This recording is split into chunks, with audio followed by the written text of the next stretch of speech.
বলবেন না, কয়েকটা কথা শোনেন।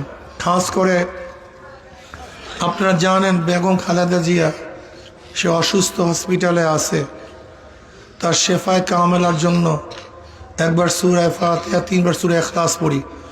আউযু বিল্লাহি মিনাশ শাইতানির রাজিম, বিসমিল্লাহ, আলহামদুলিল্লাহি রাব্বিল আলামিন, আর রাহমানির রাহিম, মালিকি ইয়াউমিদ্দিন, ইয়াকা না'বুদু ওয়া ইয়াকা নাস্তাঈন, ইহদিনাস সিরাতাল মুস্তাকিম, সিরাতাল লাযীনা আন'আমতা আলাইহিম ওয়ালাদ-দাল্লিন।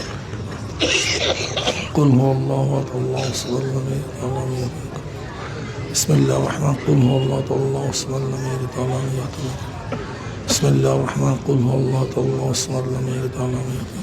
দোয়া আছে। আর খাস করে বেগম খালেদা জিয়ার জন্য আমরা সবাই দোয়া করি, আল্লাহুম্মা আমিন।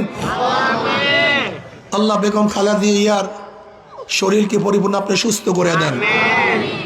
ইয়া আল্লাহ শেফায়ে কামেলা আজলা নসিব করেন। ইয়া আল্লাহ যাদের উসিলায় মাহফিল হইল, যারা মাহফিলের জন্য চেষ্টা করলো, খাটনি দিল, সাহায্য করলো, আমরা যারা মাহফিলে হাজির হলাম সবার খাস রহমত নাজিল করেন। আল্লাহ এই গোরস্থানে যারা শুয়ে আছে সমস্ত মুমিন মুত্তাকিনদের কবরে আযাবকে মাফ করে দেন। আল্লাহ যারা অসুস্থ আছে পরিপূর্ণ শেফায়ে কামেল আযাব থেকে হেফাজত করেন। আল্লাহ আপনার জমিনে আপনার হুকুমত, ইসলাম হুকুমত কায়েম করে দেন। আল্লাহ কমপক্ষে কপাল পোড়া মুসলমানের কলব ইসলামের দিকেই ঝুঁকায়া দেন। আমরা যেভাবে কামাই করে হালাল রুজির মধ্যে বরকত দান করেন। রব্বির হামহুমা কামা রব্বায়ানি সগীরা। সুবহানা রাব্বিকা রাব্বিল ইজ্জাতি আম্মা ইয়াসিফুন, সালামুন আলাল মুরসালিন, আলহামদুলিল্লাহি রাব্বিল আলামিন।